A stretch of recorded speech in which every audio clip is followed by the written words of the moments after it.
One TV Hindi समाचार यहीं पर ख़त्म हुआ। मुझे दीजिए इजाज़त, फिर होगी कल मुलाकात।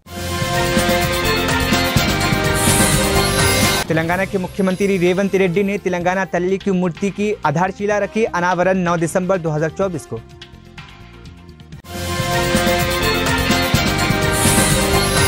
तेलंगाना उच्च न्यायालय परिसर के लिए न्यायाधीशों की समिति ने 4 डिजाइन को शॉर्टलिस्ट किया।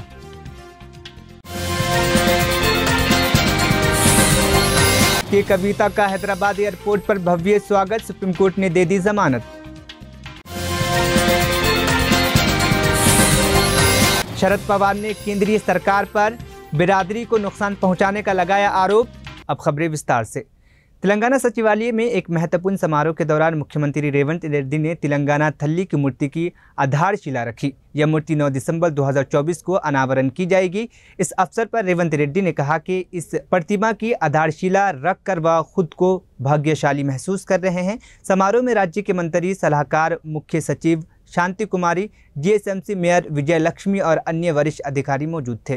నిలబడ్డందుకు మనస్ఫూర్తిగా ధన్యవాదాలు।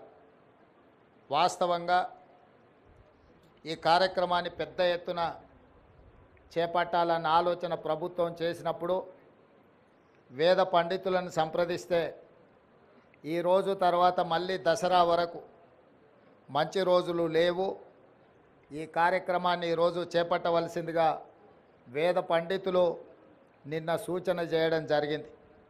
అందుకే చాలామంది మంత్రివర్యులు ముందస్తుగా నిర్ణయించిన కార్యక్రమాలలో ముఖ్యంగా ఉప ముఖ్యమంత్రి గారు కేరళ పర్యటనలో ఉన్నారు।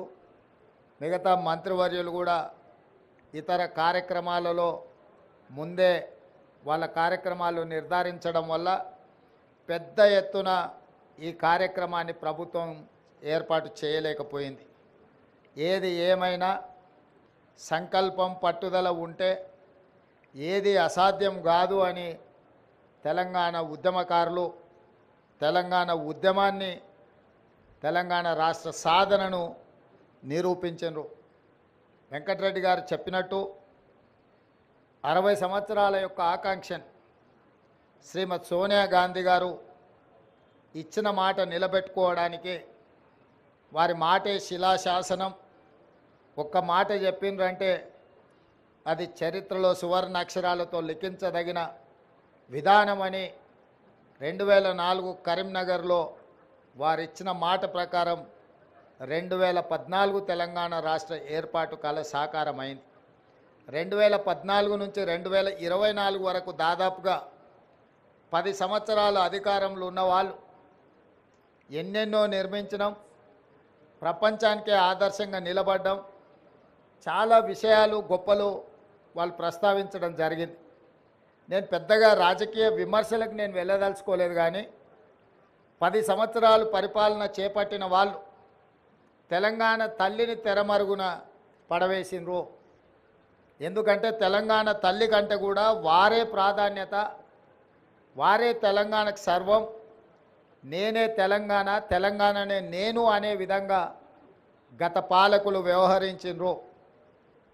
ఆ విధానానికి కాంగ్రెస్ పార్టీ, ప్రజలెన్నుకున్న ప్రభుత్వం, ప్రజాపాలన ఆ పాత విధానాలకు విరుద్ధం ప్రగతి భవన్ పేరు మీద పెద్ద గడిని నిర్మించుకొని చుట్టూతా ముళ్ళ కంచెలు ఏర్పాటు చేసుకొని వందలాది మంది పోలీసుల పహారాల మధ్యలో వారు భద్రంగా అక్కడ ఉండి తెలంగాణ ప్రజలకు ప్రవేశం లేదు అని నిషేధించిన ప్రగతి భవన్ను ప్రజాభవన్గా మార్చి జ్యోతిరావు పూలే భవన్గా ఈరోజు తెలంగాణ ప్రజలు ఏ సమస్యలు ఉన్నా స్వేచ్ఛగా లోపలికి వెళ్ళొచ్చు, అక్కడున్న ప్రజాప్రతినిధులకు, అధికారులకు విన్నవించవచ్చు, ఆ సమస్యల్ని పరిష్కరిస్తాము అని చెప్పి గడిగా మారిన ప్రజాభవన్ను ఈరోజు వాళ్ళు ప్రగతి భవన్ పేరు మీద ప్రజలకు దూరం చేస్తే, ప్రజాభవన్ పేరు మీద మన ప్రభుత్వం ప్రజలకు అందుబాటులోకి తీసుకొచ్చి దేశానికే ఆదర్శంగా ఈ ప్రభుత్వం నిలబడ్డది। అదేవిధంగా సచివాలయం తెలంగాణ పరిపాలనకు గుండెకాయ। తెలంగాణ ప్రజల యొక్క ఆకాంక్షలు నెరవేరాలన్నా, తెలంగాణ రాష్ట్ర అభివృద్ధి జరగాలన్నా ఈ సచివాలయం నుంచే విధానపరమైన నిర్ణయాలు జరగాలి, ప్రజాప్రభుత్వం పరిపాలన సాగించాలి, మంత్రివర్గ సహచరులు ఇక్కడి నుండే నిర్ణయాలు చేయాలి, ప్రజలు వాళ్ళ యొక్క విజ్ఞప్తులను వాళ్ళ యొక్క సమస్యలను తెలియజేయడానికి ముఖ్యంగా మంత్రులు ప్రజలకు అందుబాటులో ఉండాలి.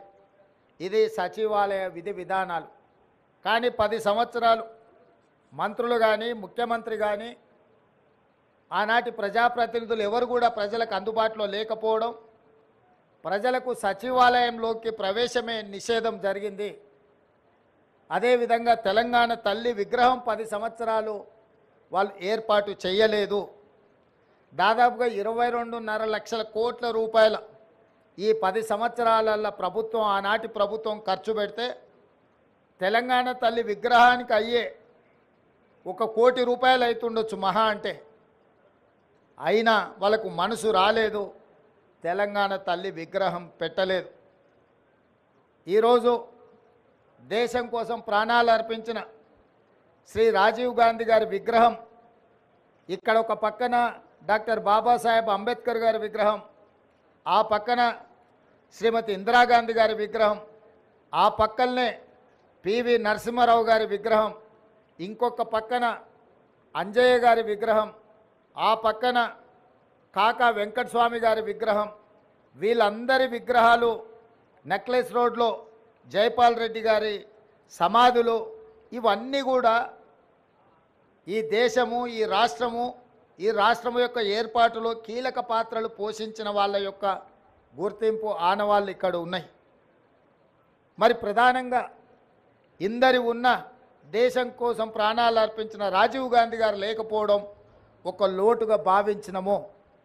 ఆ పక్కన అమరవీరుల స్తూపం తెలంగాణ కోసం అమరులైతే సచివాలయానికి అమరవీరుల స్తూపానికి మధ్యలో దేశం కోసం అమరుడైన రాజీవ్ గాంధీ గారి విగ్రహం ఉండాలి. ఎందుకంటే మాజీ ప్రధానమంత్రి ఇందిరాగాంధీ గారి విగ్రహం, పివి నరసింహారావు గారి విగ్రహం, వారితో పాటు రాజీవ్ గాంధీ గారి విగ్రహం ఉండాలని మేధావుల సూచన మేరకు ముందలో ఉన్న పార్క్ కొంతమంది వ్యక్తులు వాళ్ళ కోసం ఆ స్థలాన్ని పక్కన పెట్టి వాళ్ళకు కావాల్సినప్పుడు విగ్రహం పెట్టుకోవాలని ఆలోచన చేస్తే దేశం కోసం ప్రాణాలు ఇచ్చిన రాజీవ్ గాంధీ గారి విగ్రహాన్ని మేము అక్కడ పెట్టడం జరిగింది. రాజీవ్ గాంధీ గారి విగ్రహాన్ని ఏర్పాటు చేయడానికి కూడా వివాదం చేసి దానికి తెలంగాణ తల్లి విగ్రహానికి ముడిపెట్టిండ్రు. बुधवार को हैदराबाद आपदा प्रतिक्रिया और संपत्ति संरक्षण एजेंसी हैदरा के आयुक्त एवी रंगारात ने मुशीराबाद विधानसभा क्षेत्र का दौरा किया। इस दौरान उन्होंने स्थानीय लोगों की शिकायतों की समीक्षा की, जिसमें नाले पर अतिक्रमण और अनधिकृत अतिक्रमण के कारण मानेमा गली की सड़क तंग होने और बारिश के दौरान पानी घरों में घुसने की समस्याओं की भी चर्चा की। आयुक्त रंगानाथ ने अधिकारियों के साथ स्थानीय मुद्दा की गहन समीक्षा की और जीएसएमसी और राज्य विभाग को निर्देश दिया कि वह इन अतिक्रमणों की जांच करे और अनधिकृत अतिक्रमणों के समाप्त करने के लिए तुरंत कार्रवाई करे।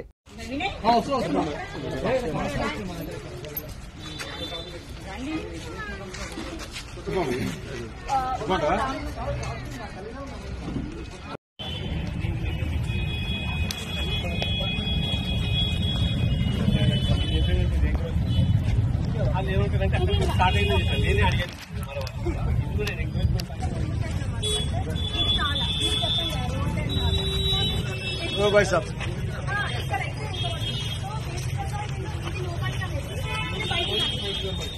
कुठे एमर्जन्सी की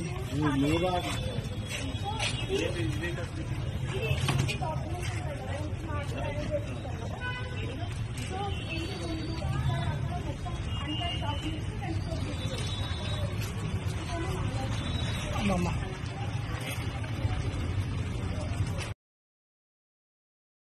तेलंगाना उच्च न्यायालय के नई परिसर के निर्माण के लिए न्यायाधीशों की एक समिति ने सड़क और भवन विभाग और एक निजी वास्तुकार परामर्श फॉर्म द्वारा प्रस्तुत 9 डिजाइनों में से 4 को शॉर्ट लिस्ट किया है। इन 4 चयनित डिजाइनों को मुख्यमंत्री रेवंत रेड्डी, मंत्री कोमट रेड्डी वेंकट रेड्डी को भेजा जाएगा। उनकी मंजूरी के बाद उच्च न्यायालय और मुख्यमंत्री और न्यायाधीश अंतिम डिजाइन का चयन करेंगे। नए उच्च न्यायालय परिसर का निर्माण रंगारेड्डी जिले के राजेंद्र नगर में 100 एकड़ भूमि पर किया जाएगा, जिसमें 40 भवनों के साथ आधुनिक सुविधाएं जैसे कोर्ट भवन, न्यायाधीशों और बार काउंसिल के लिए आवासीय भवन, सभागार, कानूनी सेवा प्राधिकरण, पार्किंग स्लॉट और अन्य सुविधाएं शामिल होंगी।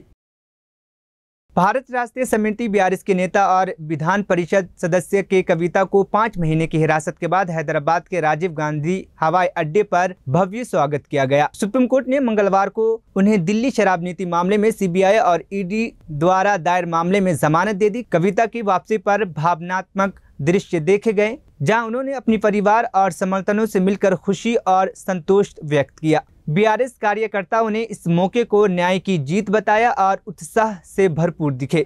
मीडिया से बातचीत करते हुए कविता ने उन पर लगे आरोपों को झूठा और राजनीतिक प्रतिशोध बताते हुए लड़ाई जारी रखने की बात कही। उन्होंने अपने समर्थनों का धन्यवाद किया और तेलंगाना के लोगों के लिए अपने काम को जारी रखने का वादा किया।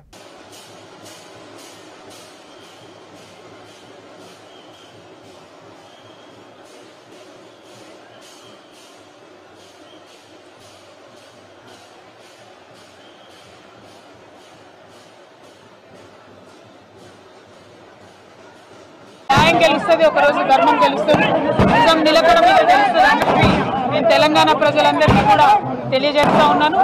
ఆ రోజు కోసం ఖచ్చితంగా పోరాటం చేస్తూనే ఉంటాం. ప్రజాక్షేత్రంలో ఇంకా బలంగా పనిచేస్తాం. కేసీఆర్ గారి నాయకత్వంలో రాష్ట్ర వ్యాప్తంగా జరుగుతున్నటువంటి అనేక పోరాటాల్లో కూడా పాల్గొంటాం. అల్టిమేట్ గా ఏ తప్పైనటువంటి నేను కడిగిన ముత్యంలా ఈ అపవాదులన్నిటి నుంచి కూడా బయటకు వస్తాననేటటువంటి విశ్వాసం నాకు ఉన్నది. Thank you. జై తెలంగాణ.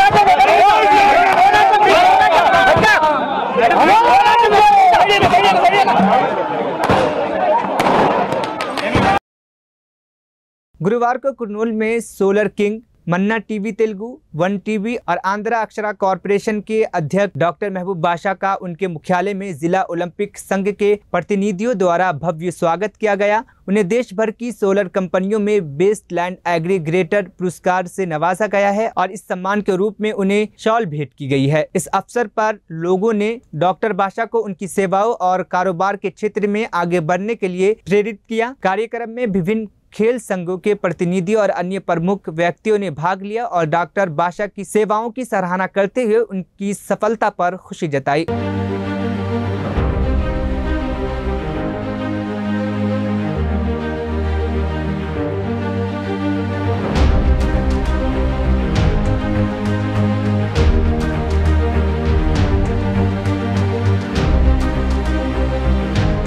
గ్రీన్ ఎనర్జీని అత్యధికంగా ఉత్పత్తి చేస్తూ దాదాపు 3000 మెగావాట్లు అందించి ప్రభుత్వంతో చేసినందువలన తెలంగాణ ప్రభుత్వం మన TV1 అధినేత, అలాగే అక్షర న్యూస్ పేపర్ ఎడిటరు, అలాగే ఒలింపిక్ అసోసియేషన్ చైర్మన్గా ఉన్న డాక్టర్ షేక్ మహబూబ్ బాషా గారికి ఈ ప్రతిష్టాత్మకమైనటువంటి అవార్డు నిన్న హైదరాబాద్లో గ్రీన్ పార్క్లో అందజేసినారు. దానికి సంతోషిస్తూ మేము ఈరోజు సార్కు అభినందన కార్యక్రమం చేస్తామని చెప్పేసి మేమందరం ఒలింపిక్ అసోసియేషన్ తరఫున వచ్చి అందించినందుకు మేము చాలా సంతోషిస్తున్నాం. మా చిన్న సిరి సత్కారాన్ని కూడా ఆయన స్వీకరించినందుకు మేము చాలా సంతోషిస్తున్నాం. అలాగే కేంద్ర ప్రభుత్వము హైడ్రో ప్రాజెక్టు అంటే న్యూ ప్రాజెక్ట్స్ని ఏర్పాటు చేస్తుంది. ఆ న్యూ ప్రాజెక్ట్స్లో కూడా మన షేక్ మహబూబ్ బాషా గారిని భాగస్వామ్యం చేసి మరింత ఉత్పత్తి చేయాలనేటువంటి ఉద్దేశంతో ఇటువంటి అవార్డు ఇది 7వ సంవత్సరం వరుసగా ఇవ్వటము. ఈ సంవత్సరం మహబూబ్ బాషా గారికి రావటం అనేది మాకు ఎంతో సంతోషం కలిగిస్తుంది. ఈ అవార్డు ప్రేరణతో మరింత బాధ్యత సార్కి పెరిగి మరింత సమాజ సేవా కార్యక్రమాల్లో పాల్పంచుకుంటారని ఆశిస్తున్నాం. Thank you. एनसीपी प्रमुख शरद पवार ने केंद्रीय सरकार पर आरोप लगाया है कि उनकी नीतियां बिरादरी को नुकसान पहुंचा रही है और इस प्रयास को चिंताजनक बताया है, जिससे सतर्क रहने की आवश्यकता है। शरद पवार ने लोकसभा में मुसलमान समुदाय की सराहना की है, जिन्होंने बिना किसी लालच के रणनीतिक रूप से अपने वोट का उपयोग किया, जिससे अच्छे परिणाम सामने आए हैं।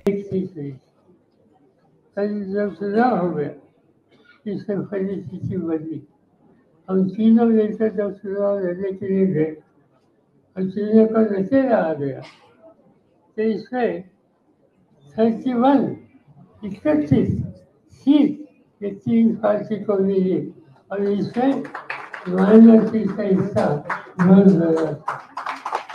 यहाँ तक राष्ट्रवादी कांग्रेस पार्टी की बात हमने तय किया कि ज़्यादा सीट हम मांगेंगे नहीं।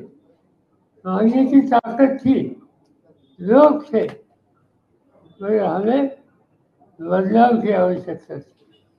मोदी के हाथ से हुकूमत छीनने की आवश्यकता, और इसीलिए 2 सीट कम मिली तो भी चलेगा, मगर सबको साथ लेकर देश को बदलाव करने के लिए जो मेहनत करने की आवश्यकता है, इसे हम कम्प्रोमाइज नहीं करेंगे।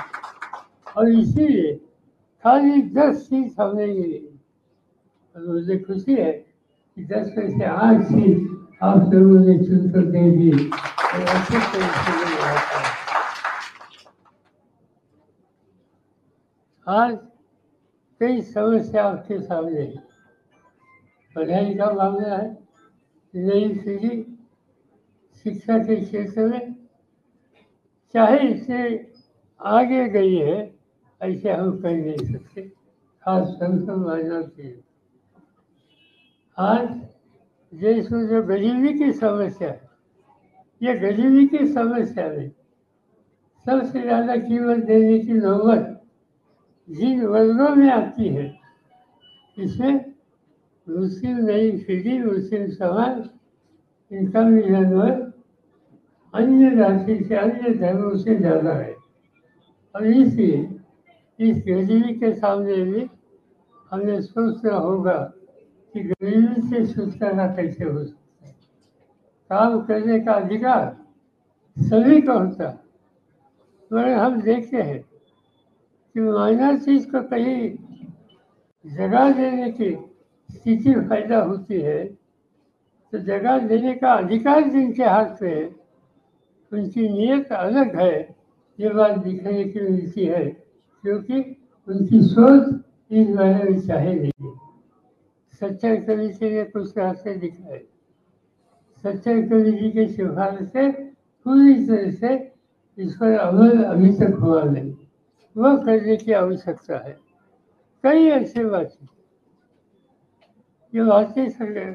कई होने के बावजूद आज जो हुकूमत से सरकार है, उन्होंने एक नया कानून लाने के लिए कोशिश की, और वो वक्फ में सुधार। ये कानून पढ़ने के बाद यहाँ सुधार का नाम नहीं है। यहाँ वक्फ के मुताबिक माइनॉरिटीज के जो अधिकार है, वह अधिकार खत्म करने की साजिश की। और इसीलिए हमारे सब साथियों ने पार्लियामेंट इस इशू पर, हमारा नंबर कम था, फिर भी हमारे साथियों ने इस इशू पर अपनी बातें लोगों के सामने रखी। फौजिया जी थे राज्यसभा में, और लोकसभा में सूफिया सुलेख, मेरी लड़की, उन्होंने ये समस्या सदन के सामने रखी। कुछ भी करके वक्फ का बिल पास करना, यह नीति सरकार की थी, मगर सूफिया जी ने वहाँ एक सुधार किया कि ये आज के पार्लियामेंट से कहने के हम खिलाफ है। पार्लियामेंट से एक सिस्टम होती है जिसे कहते हैं जॉइंट पार्लियामेंट्री कमेटी। सभी सदन के सभी राजनीतिक दल के साथियों को साथ लेकर ये ऐसे कानून उनके पास भेजते हैं, और वहाँ आप सोच कर समझ कर समाज के हितों की रक्षा करने के बाद मद्देनजर रखते हुए आप कदम उठा सकते हैं, आप कानून में सुधार वहाँ कर सकते हैं। और ये बात सूफिया ने कही पार्लियामेंट से, और एक अच्छी बात है कि पार्लियामेंट के बहुत सदस्य ने उसका समर्थन किया। इसीलिए कल होने वाली लोकसभा में ये कानून बनता था, तो कानून को आज रोक दिया है।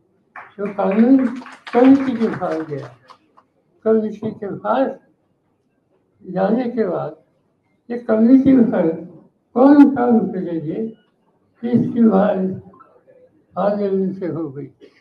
वहाँ एक सिस्टम है कि सभी भारतीयों को वहाँ काम करने का मौका मिलता है। महाराष्ट्र के सिंधुदुर्ग जिले में छत्रपति शिवाजी महाराज की मूर्ति तोड़े जाने के बाद राज्य की राजनीतिक में भूचाल आ गया है। शिवसेना यूबीटी के अध्यक्ष उद्धव ठाकरे ने बुधवार को घोषणा की है कि महाविकास आघाड़ी 1 सितंबर को एकनाथ शिंदे सरकार के खिलाफ विरोध प्रदर्शन करेगी। उद्धव ठाकरे ने शिंदे सरकार पर जमकर हमला बोला और कहा कि इस सरकार में भ्रष्टाचार चरम पर पहुंच चुका है। इस घटना के बाद राजनीतिक मोर्चे पर तनाव चढ़ गया है और जनता की प्रतिक्रिया भी काफी तेज हो गई है। ठीक है, मुझे तो भ्रष्टाचार लगा क्या बोला आज की उसकी उद्धव से हया करके जिससे कोणी सांगतो वाड्याचा वेग होता, आणखी काय करणार। जिथं प्रधानमंत्री स्वतः जाऊन आले, त्यांच्या हस्ते आंदोलन झालं। आज त्या ठिकाणी भ्रष्टाचार किती टोकाला पोहोचलेला आहे। कुठं भ्रष्टाचाराची भूमिका घेऊ नये याचं चाचपणी सुद्धा या सरकारमध्ये नाही। त्यामुळे शेवटी लोकांच्या जी तीव्र भावना आहे ती आज या कार्यक्रमाच्या वतीने पुरी करावी म्हणूनच आम्ही तिघांनी आणि महाराष्ट्राच्या जनतेला आवाहन करून हा कार्यक्रम हातात घेतला। या प्रकरणामध्ये अधिकारी 7 उलटून गेलेले आहेत, गुन्हा दाखल झालेला आहे। गुन्हा दाखल होऊन सुद्धा पराग आपटे असेल किंवा चेतन पाटील असेल हे अजूनही फरार आहेत, पोलिसांना ते सापडत नाहीत। अशाच पद्धतीनं मागे सुद्धा ज्यावेळेस काही ऍक्सिडेंटची प्रकरणं घडलेली होती त्यावेळेस गुन्हेगार हे फरार होतात आणि सगळं वातावरण शांत झाल्यानंतर त्यांना समोर आणलं जातं। बदलापूर प्रकरणातले देखील आरोपी आहेत, त्यात फक्त एकच की जो गुन्हा दाखल झालाय तो फक्त आणि अशा प्रवृत्तीच्या संबंधीची नीतीवादी काय हे समज जनतेच्या समोर त्यांनी ठेवलं। का गुन्हा म्हणून पकडला तर तुम्ही गुन्हा दाखल करणार आहात असं सरकार म्हणतंय, ह्याचा अर्थ गुन्हा घडलेला आहे हे सरकारला मान्य आहे। मग गुन्हेगार कोण? कारण प्रधानमंत्री आले आणि त्यांच्या हस्ते अनावरण झालं, म्हणजे प्रधानमंत्र्यांचा सुद्धा त्याच्यात संबंध आला आणि तो येण्याच्या साठी जो काही कार्यक्रम त्यांनी केला होता तो पुरेसा बोलका आहे। आता याच्यामध्ये मला वाटतं की नौदल एवढं आपलं पोकळ आहे का की त्यांना त्या नौदल म्हटल्यानंतर ते समुद्रातल्या त्या तुफानाशीच खेळत असतात, तिथल्या संकटाचा सामना करतात आणि देशाला वाचवतात। आता ही जबाबदारी नौदलावरती टाकून हे मोकळे होणार आहेत का? मग नौदलाला सुद्धा ह्याची कल्पना नव्हती का की किती वेगाने इकडे वारे वाहणार, काय होणार? आता हा जो काही कार्यक्रम घेण्यात आला तो आपल्याला माहिती आहे की उघड उघड तेव्हा निवडणुका तोंडावरती होत्या, कोकण जिंकायचं, महाराष्ट्र जिंकायचा म्हणून मोदींनी घाईघाईने तो कार्यक्रम दिला आणि शिल्पकाराची जी काही बाजू आलेली आहे त्याच्यात त्याने म्हटले की त्याला ठराविक दिवसात तो पुतळा करण्याची जबरदस्ती करण्यात आली। मुळामध्ये आणखीन एक माहिती आली की तो जो शिल्पकार होता तो जेमतेम 24-25 वर्षाचा, मोठा पुतळा करण्याचा त्याला अनुभव नाही। अशा परिस्थितीमध्ये समुद्रकिनारी पुतळा लावताना कोणती खबरदारी घ्यायला पाहिजे, तिथे वाऱ्याचा अंदाज घ्यायला पाहिजे, लाटांचा अंदाज घ्यायला पाहिजे। ज्याप्रमाणे तिथे सिंधुदुर्ग किल्ला हा 300-400 वर्षापूर्वी छत्रपती शिवाजी महाराजांनी बांधला, तो आज सुद्धा व्यवस्थित आहे। जर हे तंत्रज्ञान तेव्हा एवढं प्रगत होतं तर आता आपल्याकडनं या तंत्रज्ञानाचा कुठे विसर पडलाय का, हा सुद्धा मुद्दा आहे। प्रश्न आहे की जशा पद्धतीने महाराष्ट्र शिवरायांच्या नावाने ओळखला जातो, जे फोटो सोशल मीडियावरती सध्या व्हायरल झालेले आहेत शिवाजी महाराजांचा पुतळा कोसळण्याचे, त्याच्यामुळे महाराष्ट्राची फक्त देशात नाही तर जगामध्ये बदनामी कोणी केली? तो शेवटी असं आहे की ज्या पद्धतीने हे गुन्हे दडपून टाकतायत, त्यांना मतांची जी घाई झालेली आहे, मतं मिळवण्यासाठी घाई केली, हे पाप जे आहे पाप उघड झालंच पाहिजे आणि ते उघड झाले। म्हणजे ज्या पद्धतीने बदलापूरची घटना असेल तर आता तर मला नाना सांगत होते की सरकारी वकिलांनी वेगळीच भूमिका मांडलेली आहे। तर ह्या म्हणजे कायदा सक्षम आहे पण कायदा राबवणारी यंत्रणा तिच्यावरती दबाव येत असेल तर दबाव आणणारे आणि त्या दबावाला बळी पडणारे हे दोघेही गुन्हेगार आहेत।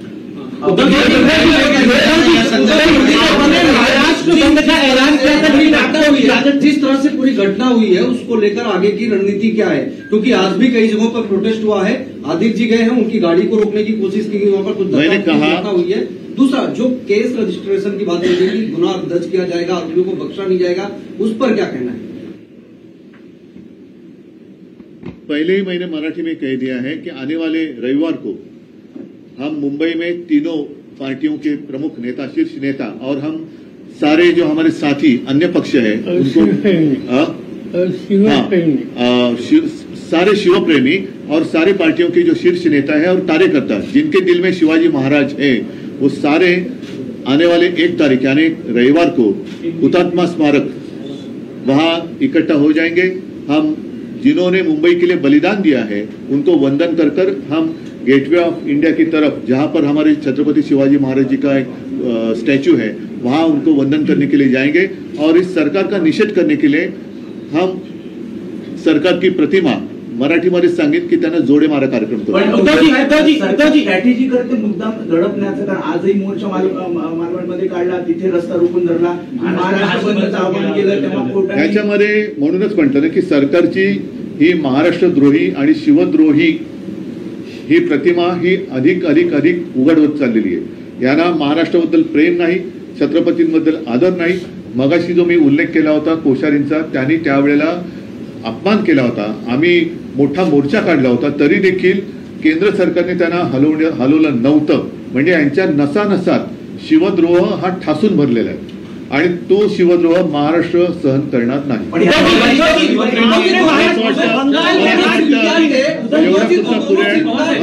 नॉट रीचेबल है, ये कहा जा रहा है कि वो फरार हो गए, जो दोनों ठीक है। आज के दिन हमने जो कहना था वो हमने कह दिया। महाराष्ट्र बंद नहीं कर पा रहे थे, लेकिन बंगाल में बीजेपी पूरी कोशिश करती बंद करने की, तो दोनों क्या दोबारा प्रयास होगा? क्योंकि बंगाल में बीजेपी ने बंद कर दिया है, महाराष्ट्र में आप लोग बंद नहीं कर पाए, क्या दोबारा प्रयास होगा इस घटना के बाद? प्रयास का सवाल नहीं है, लेकिन जो कानून सबके लिए समान होना चाहिए। मोदी जी ने तो कहा था 1 नेशन 1 इलेक्शन, तो क्या महाराष्ट्र नेशन के बाहर है? जो काम जिस तरीके से बीजेपी वहां सड़क पर उतर कर आई है और हमारे यहाँ जो उप मुख्यमंत्री है फडणवीस, वो कहते हैं कि उनका हम इस्तीफा मांग रहे हैं, बंगाल का क्यों नहीं? अरे भाई, आप तो महाराष्ट्र के उप मुख्यमंत्री गृह मंत्री है, हम बंगाल में रहने वाले नहीं है, महाराष्ट्र में है। तो बंगाल की सरकार सक्षम है और वहां जिस तरीके से वो अब पुलिस पर हमला कर रहे हैं वैसे तो हमने नहीं किया। महाराष्ट्र बंदची तुम्ही जेव्हा हाक दिली होती तेव्हा कोर्टाने ताशेरे ओढले, ते बेकायदेशीर आहे, पण मग पश्चिम बंगालमध्ये जेव्हा भाजप बंद करते तेव्हा ते बंद ठरतो। याच्यामध्ये कायदा सगळ्यांना सारखा असला पाहिजे। आता मी कोर्टाच्या कारवाईकडे लक्ष देतोय की कोर्ट मग ते बंगालचं असेल किंवा महाराष्ट्राचं असेल, ज्यांनी बंद हा बेकायदेशीर ठरवलाय त्या कोर्टाने आता तिथल्या भाजपावरती काय कारवाई केली हे आपल्याला 2 दिवसात बघावं लागेल।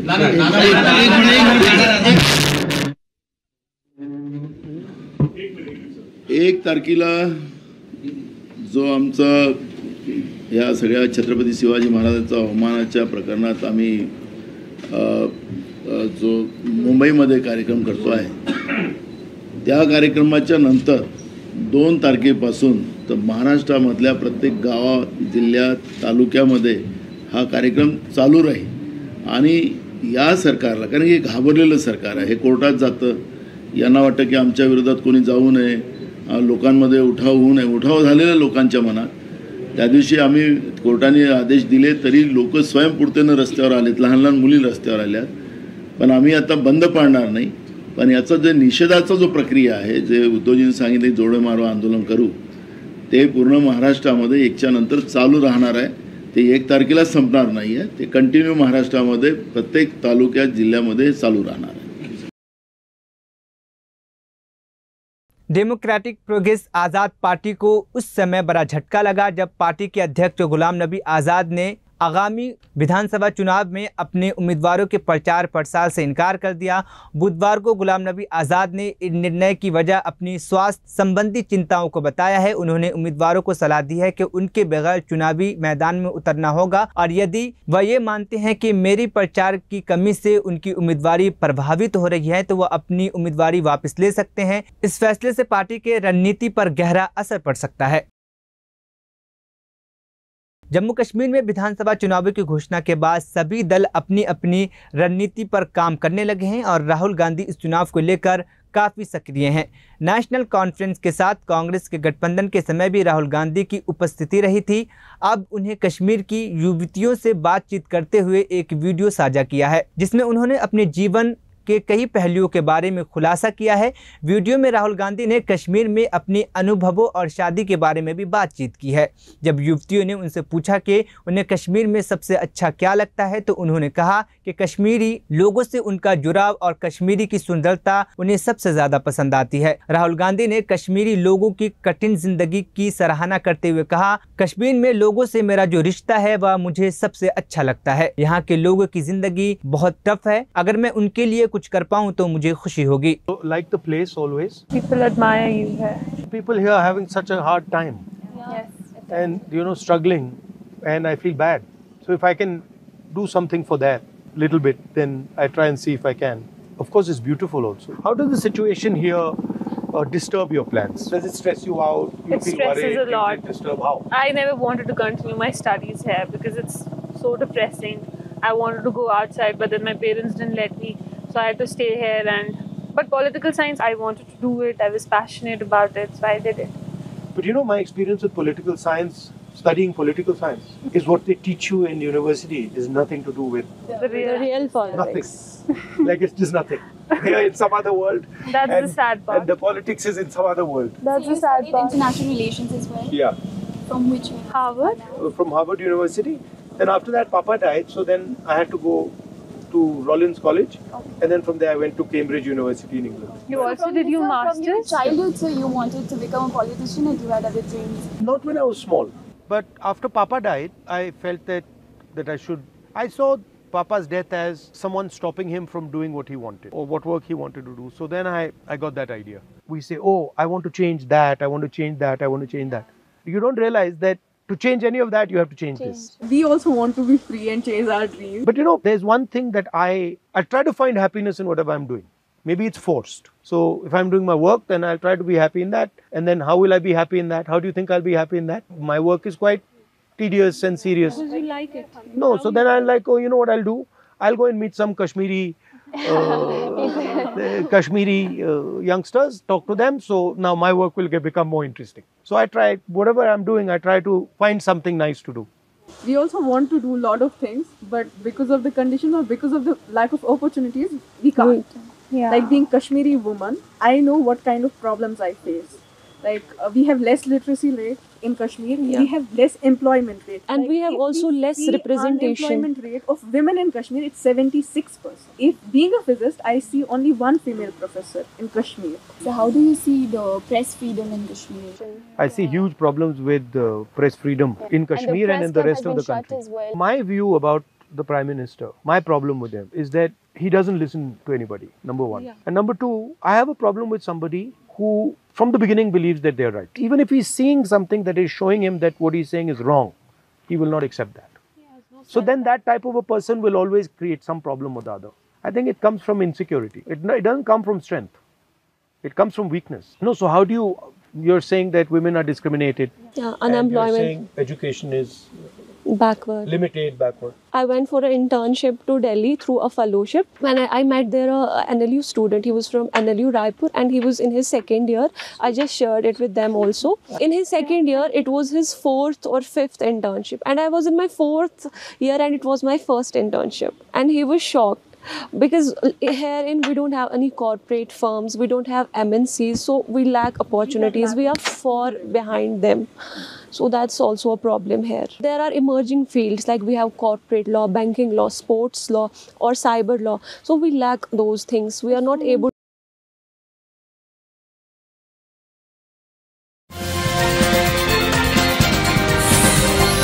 तेलंगाना के मुख्यमंत्री रेवंत रेड्डी ने तेलंगाना तल्ली की मूर्ति की आधारशिला रखी। अनावरण 9 दिसंबर 2024 को।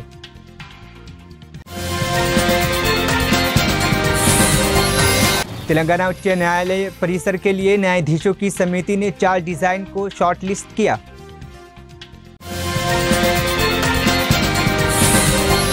के कविता का हैदराबाद एयरपोर्ट पर भव्य स्वागत, सुप्रीम कोर्ट ने दे दी जमानत। शरद पवार ने केंद्रीय सरकार पर बिरादरी को नुकसान पहुंचाने का लगाया आरोप। नमस्कार, मैं शहबाज, वन टीवी के हिंदी समाचार में आप सबों का स्वागत है।